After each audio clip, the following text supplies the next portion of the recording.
ಮಂದ ಮಂದವಾಗಿ ಬೀಸುತ್ತಾ ಇದ್ದಾನೆ. ತಪಸ್ಸಿನಿಂದ ಬಿಸಿಯಿರಿದಂತಹ ವಾತಾವರಣ ಇಂದು ತಂಪಾಗಿದೆ. ಮದವೇರಿದಂತಹ ಮಾರುತನ ಬೀಸುವಿಕೆಯಿಂದ ನನ್ನ ಸೆರಗೆನ್ನುವುದು ಜಾರಲ್ಪಟ್ಟಿದೆ. ಮನ್ಮಥನ ಪಂಚ ಸಾಯಕಗಳು ನನ್ನ ಎದೆಗೆ ನಾಟಿದೆ. ನನ್ನ ಈ ಸ್ಥಿತಿ ಹಾಗೂ ಗತಿಯನ್ನು ಆ ಮುನಿ ಅರಿತುಕೊಳ್ಳಬೇಕು. ಅದಕ್ಕೆ ಬೇಕಾಗಿ ಜಾರಿದ ಹಾಗೆ ಹೆಚ್ಚಿದ ಉನ್ಮಾದವನ್ನು ಉಂಟು ಮಾಡುವಂತೆ ಅತ್ತಿಂದತ್ತ ಇತ್ತಿಂದತ್ತ ಇಲ್ಲಿಯೇ ಅಲೆದಾಡುತ್ತಾ ಇರುತ್ತೆ. ನೋಡೋಣ. ಮನುಮತನ ಪಂಚಾಸ್ತ್ರದ ಸುಗಿಗೆ ಮುನಿಬಮ್ಮನ ಚಲಿಸಿ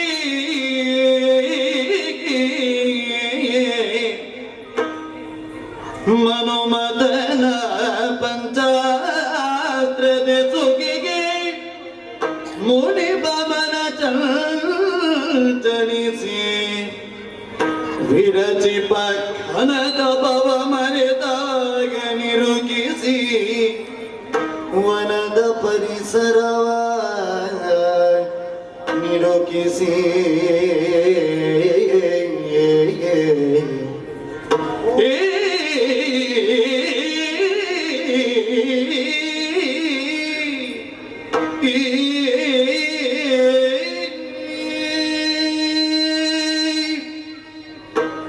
ಘನತೆಯಿಂದಲೇ ತೊಡಗಿದ ತಪಸ್ಸು, ಘನವಾದದ್ದನ್ನೇ ಹೊಂದುವುದಕ್ಕೆ ಬಯಸಿದ ಮನಸ್ಸು. ತಪಸ್ಸು ಮನಸ್ಸು ವಿಚಲಿತವಾದದ್ದು ಯಾವಾಗ ಅಂತಲೇ ಗೊತ್ತಾಗಲಿಲ್ಲ.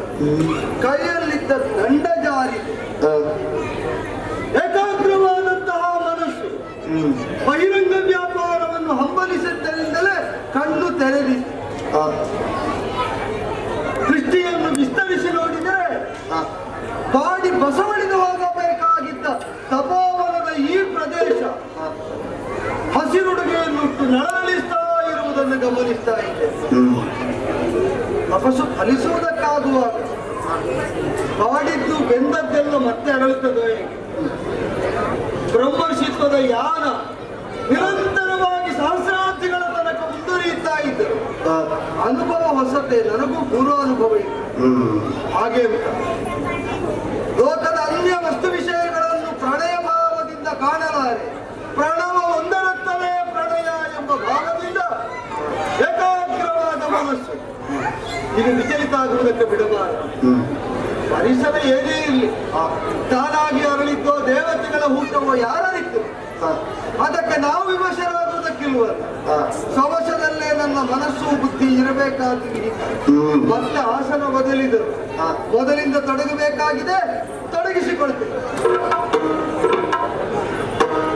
ಅನುಪಮದ ಸೌಂದರ್ಯ ರಾಶಿಯ ಒಲಿದೆ ಮೇನಗೆ ಸನಿಗ ನಿಂದಿರಿ.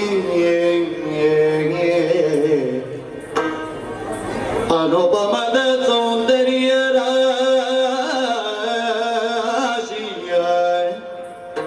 ಒಲಿದೆ ಮೇನಗೆ ಸನಿಗ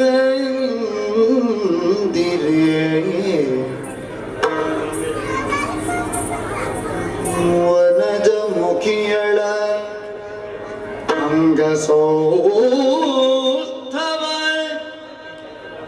ಕಂಡು ಕೌಶಿಕನು ವನಜ ಮುಖಿಗಳ ಅಂಗಸೌಷ್ಠವ ಕಂಡು ಕೌಶಿಕನು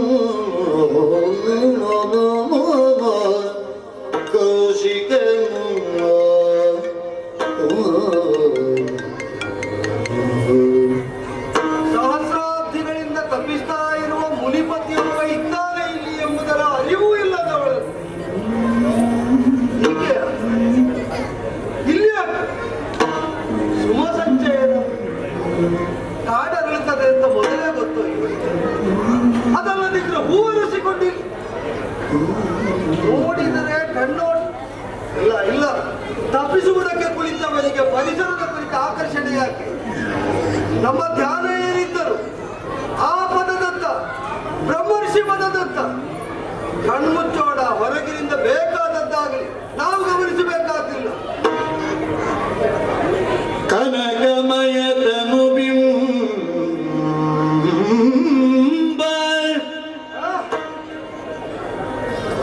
ಎಳೆ ನಡು ಇಲ್ಲ ಇಲ್ಲ ಇಲ್ಲ, ಏನಿದೆ? ಧರಣಿ ತುಂಬಿನಿ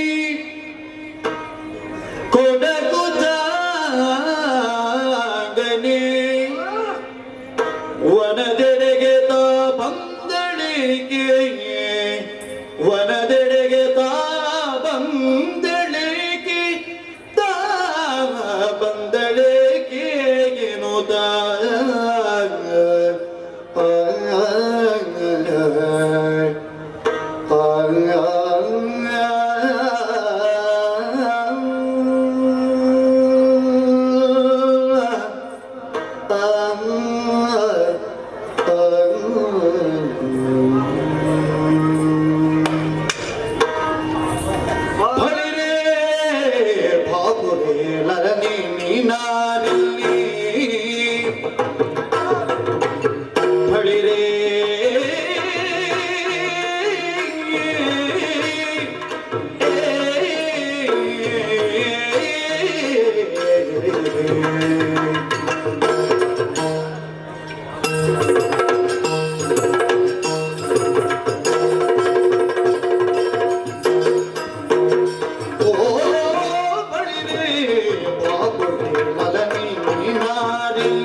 ಅಳುಕದಲೆ ಬೆಳಿಗಲು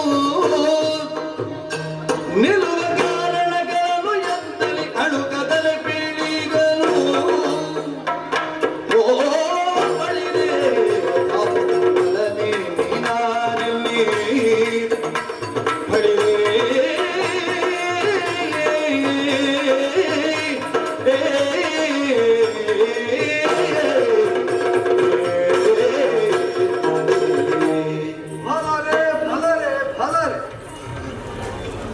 ಅಸಾಮಾನ್ಯವಾದ, ಅನುಪಮವಾದ, ಅಮೋಘವಾದ ವಿಶೇಷಣಗಳು ಸೋಲ್ತದೆ. ನಿನ್ನ ಸೌಂದರ್ಯವೇ ಗೆಲ್ಲುತ್ತದೆ. ಯಾರನ್ನು? ನಿನ್ನನ್ನೇ ಮತ್ತೆ ಆಗಿದ್ದಾರೆ ಏಕಾಕಿನಿಯಾಗಿ. ಮೊದಲಿಗೆ ಆ ಮರವನ್ನು ಸುತ್ತಿಕೊಂಡಂತಹ ಲತೆಯೋ ಅಂತ ಭಾವಿಸಿ, ಇಲ್ಲ ಸಜೀವವಾಗಿ ನಳನಳಿಸುವ ಲತಾಂಗಿ ಅಂತ ಅರ್ಥ ಆಯಿತು. ಓಹೋ, ದೃಷ್ಟಿ ನೆಟ್ಟರೆ ಎಲ್ಲಿಂದಲೂ ಕಣ್ಣು ತೆಗೆಯುವ ಅಂತ ಕಾಣುವುದಿಲ್ಲ, ಕಣ್ಣು ಕೀಲಿಸಿ ಹೋಗಿ ಅದ್ಭುತ ಅಂತ ಅನಿಸ್ತದೆ. ಇಲ್ಲಿ ನಿನ್ನ ನೀ ಹಿಂದೆ ಕಂಡದ್ದಿಲ್ಲ. ಕಾಣುವುದಕ್ಕೆ ಕಾಮಿನಿಯಾದಂತಹ ನೀನು ಏಕಾಕಿನಿಯಾಗಿ ಬರುವುದು ವಿಹಿತವಾದಂತಹ ಕರ್ಮ ಅಲ್ಲ. ಅದು ಇಂತಹ ಅದ್ಭುತ ಸೌಂದರ್ಯ ಶ್ರೀಯರು ಏನು ಬರಬಾರ್ದಿತ್ತ? ಇಲ್ಲ, ಕಾಡಿನಲ್ಲಿ ಕಳ್ಳರು ಹೆಚ್ಚು ಅಂತ ಆಡುವ ಮಾತೊಂದುಂಟು. ತಮಗವಾಗ ಬೇಕಾದ ಸಿಕ್ಕಿದರೆ ಕದಿಯುವಲ್ಲಿ ಅವರು ಇಲ್ಲಿ ಕೃಪಣರಾಗುವುದಿಲ್ಲ. ಆ ಕಾರಣದಿಂದಲೇ ಕದಿಯುವುದಕ್ಕೆ ಕಾತರರಾದವರ ಕಣ್ಣಿಗೆ ಸಿಗುವಂತೆ ಕಾಮಿನಿಯಾದಂತಹ ನೀನು ಹೀಗೆ ಕುಡಿನೋಟವನ್ನು ಬೀರ್ತ ಇಲ್ಲಿ ಪುಷ್ಪ ಸಂಚಯನ ಮಾಡ್ತಾ ಇತ್ತು. ಎಲ್ಲಿಂದ ಇಳಿದು ಬಂದೆಯೋ ಮತ್ತೆಲ್ಲಿಂದ ಎದ್ದು ನಿಂದೆಯೋ ನನಗೊಂದೂ ಗೊತ್ತಿಲ್ಲ. ಯಾರು ನೀನು, ಹಿನ್ನೆಲೆ ಏನು, ಯಾರ ಜೊತೆಗೆ ಬಂದೆ, ಎಲ್ಲಿಗಾಗಿ ಹೋಗುವುದಕ್ಕೆ ಕಾಯ್ತಾ ನಿಂದೆ, ಅಥವಾ ಯಾರದ್ದಾದ್ರೂ ಪ್ರತೀಕ್ಷೆಯಲ್ಲಿದೆಯಾ? ಇಲ್ಲೇ ಅಡ್ಡಾಡ್ತಾ ಇರುವುದನ್ನು ನೋಡಿದೆ. ನಾನಿಲ್ಲಿರುವುದನ್ನು ಅರಿತು ಬಂದೆಯೋ ಅರಿಯದೇ ಬಂದೆಯೋ ನಾನು ಯಾರು ಅಂತ ಗೊತ್ತು. ಓ ತಪೋನಿದೆ ತಪದಿಯಂಬುದಿಯಲಿ ಬೆಳಗುತ್ತಿರುವ ಚಂದ್ರಮ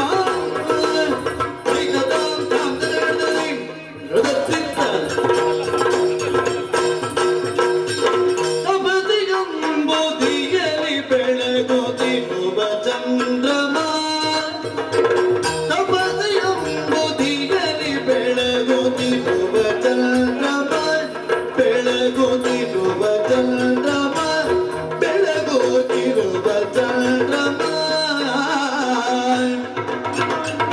ವಿಪುಲ ಭಾಗ್ಯದಾದ ಮುನಿಜ್ಞಾನ ಸಂಗಮ ವಿಪುಲ ಭಾಗ್ಯದಾದ ಮುನಿಜ್ಞಾನ ಸಂಗಮ ಬೆಳಗುತ್ತಿರುವ ಚಂದ್ರಮ ಮೌನಿಜ್ಞಾನ ಸಂಗಮ ಬದಿಯಲ್ಲಿ ಬೆಳಗುತ್ತಿರುವ ಚಂದ್ರಮ ವಿಪುಲ ಭಾಗ್ಯದಾತ ಮೌನಿ ಜ್ಞಾನ ಸಂಗಮ ವಿಪುಲ ಭಾಗ್ಯದಾತ ಮೌನಿ ಜ್ಞಾನ ಸಂಗಮ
ಸಫಲ ಮೋದವಾಕು ನನಗೆ ಒಂದೇ ಮಧ್ಯಗೆ ಸಫಲ ಮೋದವಾಕು ನನಗೆ ಬಂದೇ ಮಧ್ಯಗೆ ಇಂದ್ರಪುರದ ಮೀನಗೆ ನಾನು ಬಂದೆ ಮಧ್ಯಗೆ ಮೀನಗೆ ನಾನು ಬಂದೆ ಮಧ್ಯಗೆ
ತಮದಿ ಗಂಬೂದಿಯಲ್ಲಿ ಬೆಳಗೋದಿರುವ ಚಂದ್ರಮ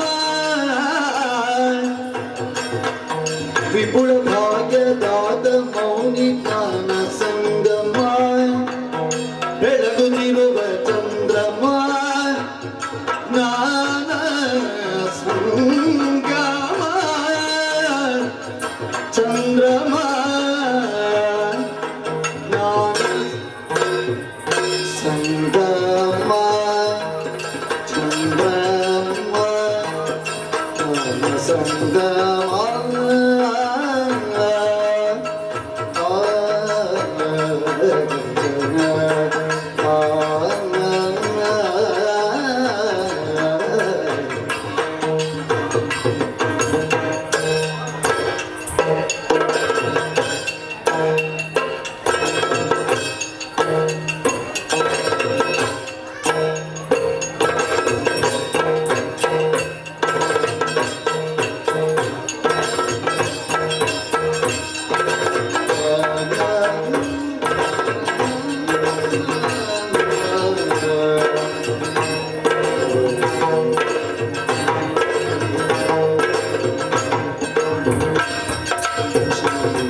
ಮನೆಗೆ ಬಂದೆ ಮರ್ತ್ಯಗಿ ಸಬಲ ನೇತ್ರಿ ನಾನು ಇಂದ್ರಪುರದ ಮೇನಗಿ ಸಬಲ ಮೋದವಾಯ್ತು ಮನೆಗೆ ಬಂದೆ ಮರ್ತ್ಯಗಿ ಇಂದ್ರಪುರದ ಮೇನಗಿ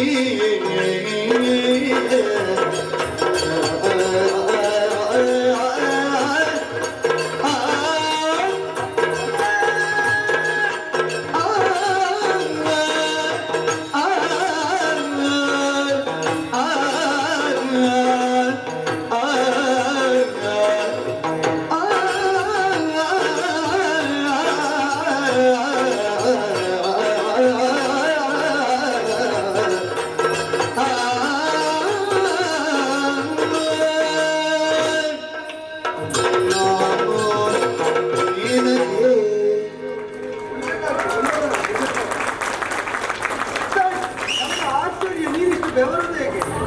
ಇದು ಬೆವರಿದ್ದಲ್ಲ. ಕಾಲಿಟ್ಟಲ್ಲಿ ಭೂಮಿಗೆ ಅದು ಮುಟ್ಟಬಾರದು, ನೋಯಬಾರದು ಎಂಬಷ್ಟು ಲಾಲಿತ್ಯ ಉಂಟು, ಮೃದುತ್ವ ಉಂಟು. ಆದರೂ ಮುಂದಕ್ಕೆ ಬರುವಾಗ ದೇಹ ಎಲ್ಲ ಒತ್ತೆ ಕಾಡ್ತಿದ್ದೆ. ನೀ ಬೆವರಿಸೇಗೆ ಅಂತಲೇ ಗೊತ್ತಾಗುತ್ತೆ. ಇದನ್ನು ಕಾಣುವಾಗ, ನೀ ಒಂದೊಂದೇ ಅಡಿ ಮುಂದಿರಿಸಿ ಬಂದದ್ದನ್ನು ಗಮನಿಸುವಾಗ ವಿಕಾರವನ್ನೆಲ್ಲ ಇದ್ದದ್ದನ್ನು ಹೇಳುವುದೇಕೆ? ವಿಕಾರ? ಹೌದೌದು, ಎಲ್ಲ ವಿಕಾರ ಉಂಟು ನಿನ್ನೆ. ಅದು ಯಾವುದು? ಹೇಳು.